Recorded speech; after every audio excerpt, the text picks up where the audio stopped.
Chapter 1. 435 years later, the story of 12-year-old Joshua unfolded in a world colored by ancient echoes and veiled cosmic legacies. Unbeknownst to him, Joshua lived a normal life, unaware of any celestial connections or cosmic energies. It was during fleeting moments of introspection and vivid dreams that Joshua first glimpsed scenes of battles and celestial conflicts, although their significance remained beyond his comprehension. Visions shrouded in cryptic symbols hinted at destinies intertwined with cosmic stagnation from eras long past. Faint whispers carried echoes of Jennifer Lee, Varian, Lyra, and their adversaries Grimsbane and Kragan, all mere murmurs in Joshua's innocent consciousness. As Joshua traversed through his everyday routines, the cosmic tapestry surrounding him remained a mystery, hidden from his understanding. Only in the realms of his slumber did fragments of ancient histories echo, hinting at fates waiting to be unveiled.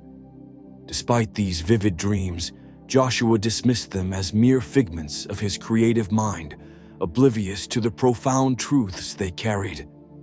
Little did he know, each dream and vision was a subtle thread weaving his destiny into the cosmic fabric.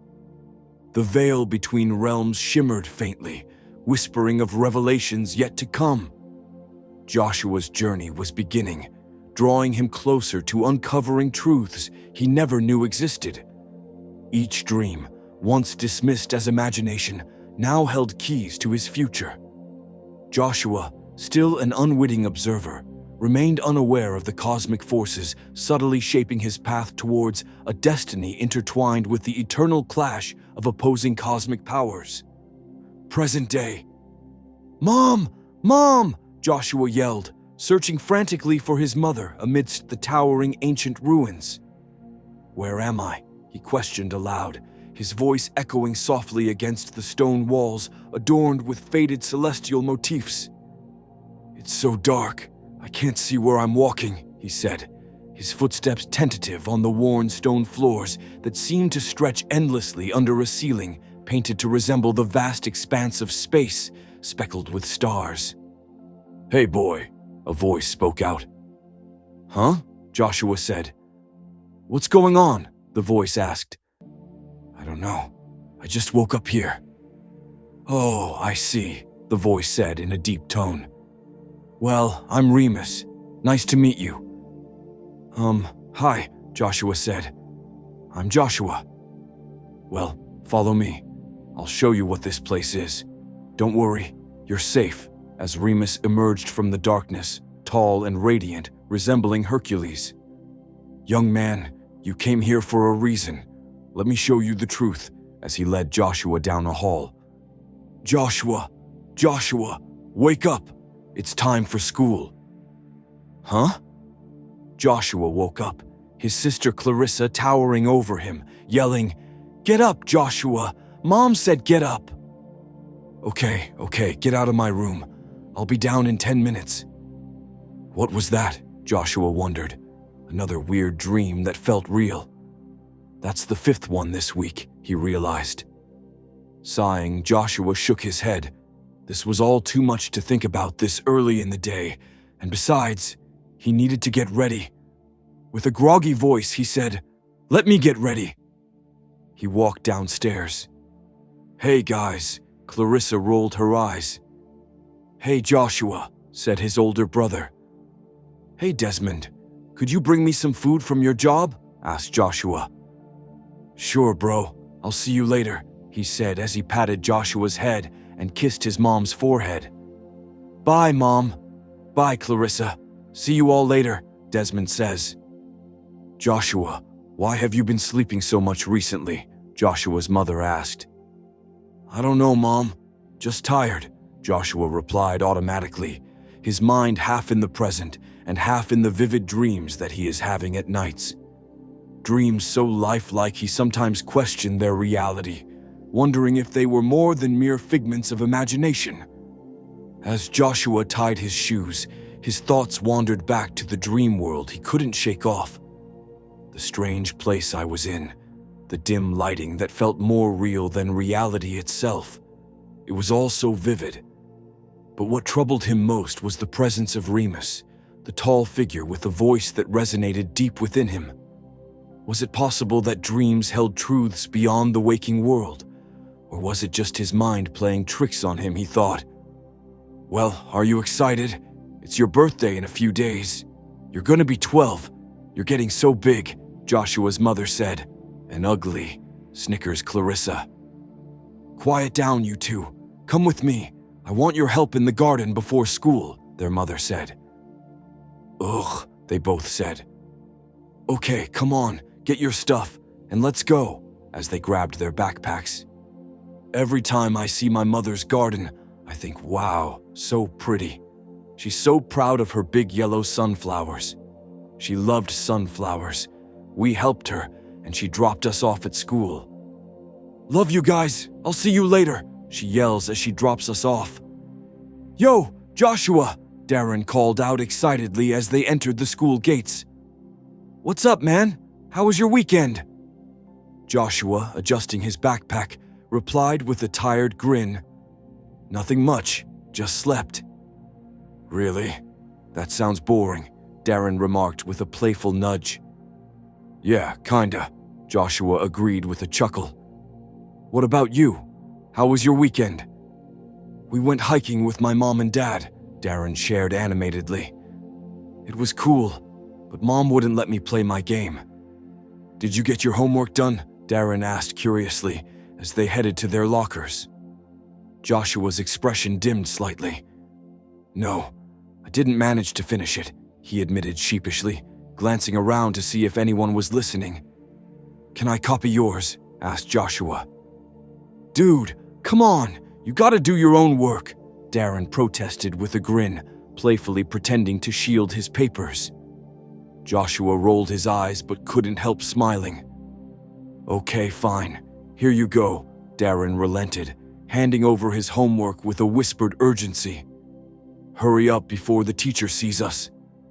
As they walked towards the gym class, Joshua couldn't help but bring up the strange dream he had the previous night. "Hey Darren, I had the weirdest dream last night," Joshua started, his tone a mixture of curiosity and confusion. Darren chuckled, giving Joshua a playful nudge. "Let me guess, you were flying on a dragon fighting space aliens." Joshua laughed, shaking his head. "No, nothing like that. It was more like ancient ruins and a mysterious figure guiding me." Darren raised an eyebrow, a smirk playing on his lips. "Dude, you've been watching too many fantasy movies. Ancient ruins and mysterious figures. Sounds like the plot of that game you're obsessed with." "Yeah, I know it sounds crazy," Joshua admitted, "but it felt so real. Like I was really there, you know." Sure, Darren teased, clearly not taking it seriously. "Next thing you'll tell me is you're secretly a superhero destined to save the world." Joshua chuckled, deciding to drop the topic for now. All right, you win. You just focus on not losing too badly in basketball today." During gym class, as they played basketball, Darren teased Joshua about his recent dream. "Hey Josh, you dreaming of dunking yet?" he joked, shooting a playful grin Joshua's way. Joshua chuckled, bouncing the ball back. "Maybe I dreamt of beating you at basketball." Darren raised an eyebrow. "In your dreams, buddy. Literally." As the final bell of the school day rang, signaling the end of classes, Joshua felt a mix of relief and anticipation. He caught up with Darren near their lockers, the usual chatter and laughter of students filling the air. "Man, I'm glad school's over for today," Darren remarked, adjusting his backpack. "What do you have planned for the evening?" Joshua shrugged, still mulling over the odd sensations from throughout the day. "Not much, probably just homework and stuff." "Hey, did you notice anything strange today?" Darren looked at me and said, "Strange how?" "I don't know," Joshua replied hesitantly, not wanting to sound too outlandish. "Just a weird feeling, like something's not quite right. You mean besides Mrs. Carson's surprise math quiz? Darren joked, earning a grin from Joshua. Nah, I think you're just overthinking things, man. Maybe lay off the fantasy books for a bit. Joshua chuckled, though the feeling of unease lingered. Yeah, you're probably right. Anyway, see you tomorrow? Definitely, Darren confirmed with a wave as they parted ways, heading home in opposite directions. A couple of days go by. It's finally my birthday. Wow, I'm 12, I thought excitedly. Hey bro, here, I got you this, Desmond said as he passed me a box. Open it and look what I got you. As I opened the box, I found a pocket watch with a family picture of the four of us in Mom's garden. Wow, Desmond, he exclaimed. Thanks, bro. I love it. Okay, everyone settle down, Mom said aloud. Me and your sister Clarissa have been working on something special. It's a sunflower in a glass case. This remarkable flower will never wither, never need water or sunlight. It will carry mine and your sister's love forever in its golden petals. Suddenly, the house starts shaking violently. Mom yells, "Everybody, underneath the table! It's an earthquake!" Suddenly, it comes to an end, and there's a knock at the door. Desmond's voice rose sharply. "What's happening?" Mom echoed his concern. "Who could that be?" She hurried to the door and swung it open, revealing a familiar figure. "Is that the man from my dream? Is that Remus?" He's giving off a glow like my dream, he thought. "Joshua, you must prepare yourself. You must travel to Celestial and meet with the ethereal guardian.